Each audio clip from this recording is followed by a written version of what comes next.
कार्तिक मास की शुक्ल पक्ष की अष्टमी को होई अष्टमी का व्रत रखा जाता है। यह व्रत स्त्रियां अपने बच्चों की लंबी आयु के लिए रखती हैं। आइए शुरू करते हैं होई अष्टमी की कथा। प्राचीन काल में एक साहूकार के 7 लड़के और 7 बहुएं थी। एक बेटी थी। दीपावली से पहले कार्तिक मास की बड़ी अष्टमी को 7 बहुएं अपनी इकलौती ननंद के साथ जंगल में खदान से मिट्टी लेने गई। जहाँ से वे जब मिट्टी खोद रही थी तो स्याऊ की मान थी। मिट्टी खोदते समय सिंह का बच्चा मर गया। स्याऊ माता ने कहा कि तूने मेरा बच्चा मार दिया, मुझे निपुत्री कर दिया, मैं तेरी कोख बांध दूंगी। तब वो ननंद अपनी 7 भाभियों से बोली कि तुम में से कोई मेरे बदले अपनी कोख बंधवा लो। 6 भाभियों ने अपनी कोख बंधवाने से मना कर दिया, परंतु छोटी भाभी सोचने लगी कि यदि मैं अपनी ननंद का कहना नहीं मानूंगी तो सासू जी मुझसे रुष्ट न हो जाए। इस विचार से उसने अपनी ननंद के बदले अपनी कोख बंधवा ली। इससे जब उसके लड़का हुआ तो वह 7वें दिन मर गया। इसी प्रकार उसके 7 लड़के हुए और मर गए। तब एक दिन उसने ज्योतिषी को बुलाकर पूछा कि महाराज, ये क्या बात है? मेरे जो संतान होती है वह 7वें दिन मर जाती है, सो इसका कारण क्या है? तब पंडित जी बोले कि देवी, तुम सुरही गाय की पूजा किया करो, क्योंकि सुरही गाय स्याऊ माता की भाईली है। वो तेरी कोख छोड़े तो तभी तुम्हारा बच्चा जी सकता है। इसके बाद से वह बहू नित्य प्रतिदिन प्रातःकाल उठकर चुपचाप सुरही गाय के नीचे सफाई करके अनेक प्रकार से सेवा खिदमत करती। गौ माता यह देखकर कि साहूकार के बेटे की बहू नित्य प्रतिदिन मेरी बहुत सेवा करती है, गौ माता उससे बोली कि तू मेरी बहुत सेवा करती है, इसलिए मेरी आत्मा तुझसे बहुत प्रसन्न है, इसलिए तू मुझसे क्या मांगना चाहती है सो मांग। साहूकार के बेटे की बहू बोली, स्याऊ माता तुम्हारी भाईली है और उन्होंने मेरी कोख बांध रखी है, सो आप कृपया करके अपनी भाईली से मेरी कोख खुलवा दो। उस दुखियारी की यह बात सुनकर गोमाता बोली, अच्छा।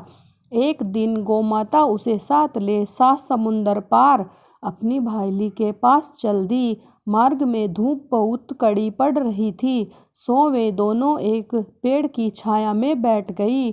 थोड़ी देर में वहां एक सांप आया और उसी वृक्ष पर गरुड़ पंखनी ने बच्चे दे रखे थे। वो सर्प उन बच्चों को डसने लगा।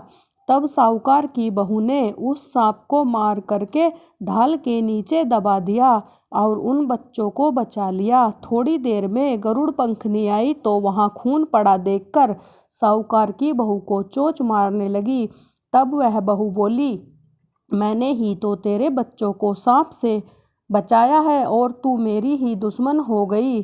साहूकार की बहू की बात सुनकर गरुड़ प्रसन्न होकर बोली, तूने मेरे बच्चे बचाए हैं, इसलिए मांग क्या मांगती है? वह बोली कि हमें 7 समुंदर पार स्याऊ माता के पास पहुंचा दे। तब गरुड़ पंखनी ने उन दोनों को अपनी पीठ पर बैठाकर लंबी उड़ान भरकर उन्हें 7 समुंदर पार स्याऊ माता के पास भेज दिया। स्याऊ माता अपनी भाईली गौ माता को देखकर बहुत प्रसन्न हुई और बोली कि भाईली, आज तो बहुत दिनों में मिली। फिर बोली कि बहन, मेरे सिर में जुएं पड़ गई हैं। तब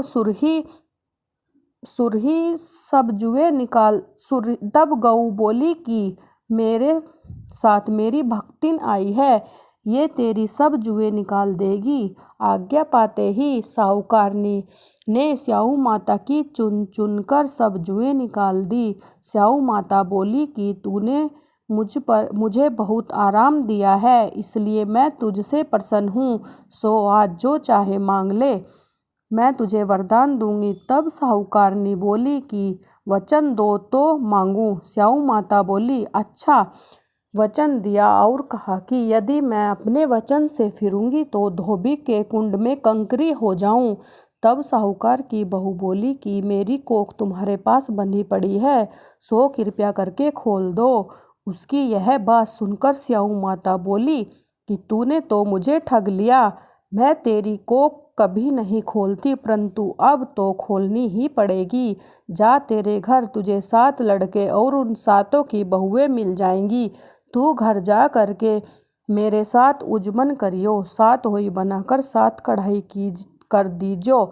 यह सुनकर वह लौट करके घर पहुंची तो वहां 7 बेटे और 7 की 7 बहुएं घर बैठे मिले। यह देखकर वह बहुत प्रसन्न हुई। तभी उसने 7 होई बनाकर और 7 उजमन किए तथा 7 की ही कढ़ाई की। दिवाली के दिन उसकी जेठानियाँ कहने लगी, जल्दी जल्दी अपनी चौका पूजा कर लो, अन्यथा छोटी बहू बच्चों को याद करके रोने धोने लगेगी। थोड़ी देर में उन्होंने अपने बच्चों से कहा कि चाची के घर जाकर देखो कि आज वो अभी तक रोई क्यों नहीं। बच्चों ने आकर कहा कि चाची होई बना रही है और वो तो खूब उजमन कर रही है। यह सुनते ही उसकी जेठानियाँ दौड़कर उसके घर गई और जाकर कहा कि तूने अपनी कोख कैसे छुड़वाई है।